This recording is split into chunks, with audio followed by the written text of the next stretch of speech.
So, why is it that people feel the need to make change in their life, yet they somehow always revert back to where they started?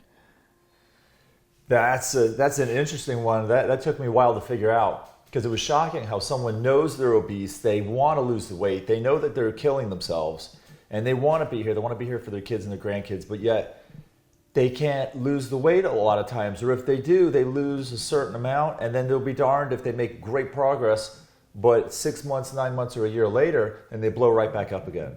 And we all know exercising is great, and I'm guilty of this one as well, where I start to work out, I get great shape, I'm putting on muscle mass, I feel amazing, and then, after going to the gym for about 9 months or 10 months, I missed last week, I'm going on vacation this coming week. The mind makes excuses for why we do what we do.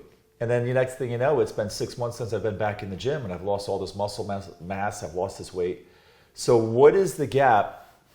So I get it. So what is the gap between what we know, right? We know we should do this and this is a good thing for us, but yet we're not doing it. So what is that? That has a lot to do with what's going on with our body.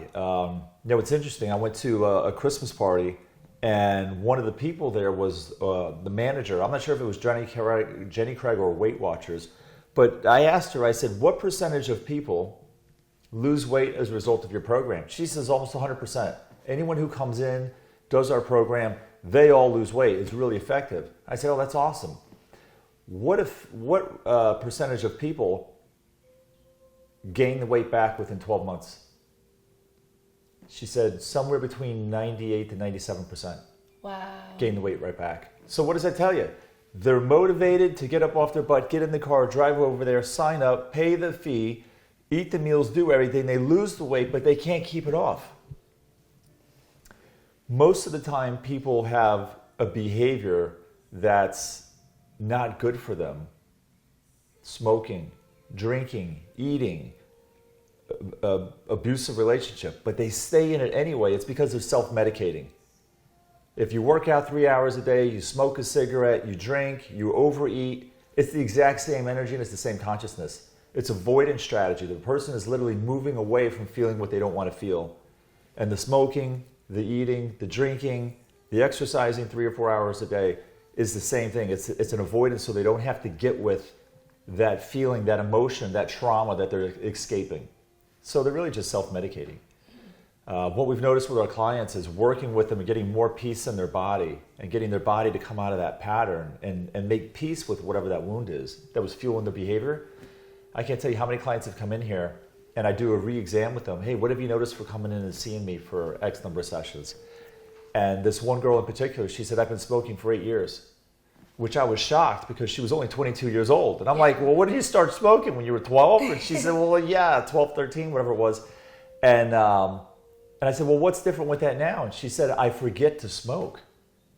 I said, well, have you tried to stop smoking before? She says, I've tried to stop smoking. I could never stop. I'm like, what's different? She says, I don't know. All I can say is I forget to do it. It's as if whatever was fueling the behavior on an unconscious level just wasn't there anymore or wasn't there enough to push her to do that behavior that didn't work for her. So I've learned over the years that to be compassionate for myself and for other people that, they drink, they smoke, alcohol, whatever it is, or pot, drugs, they're not doing it always because they want to have an enlightened experience. They're doing it because they're moving away from something. And they're moving away because that's the only thing they got so that they don't feel in torment all the time and can get through the day. Sometimes that's a strategy. What can I do to get through the day? And as we work with them to get more peace in their body and help them make peace with that trauma, it is literally transformative for people. And it's amazing to see that once they make peace with that energy that they were moving away from, that trauma, that emotion, the aberrant behavior just drops out. And then they lose the weight and they keep it off. They stop smoking and they just don't ever pick one back up. And it just seems so much easier, almost as if it's effortless. Mm-hmm.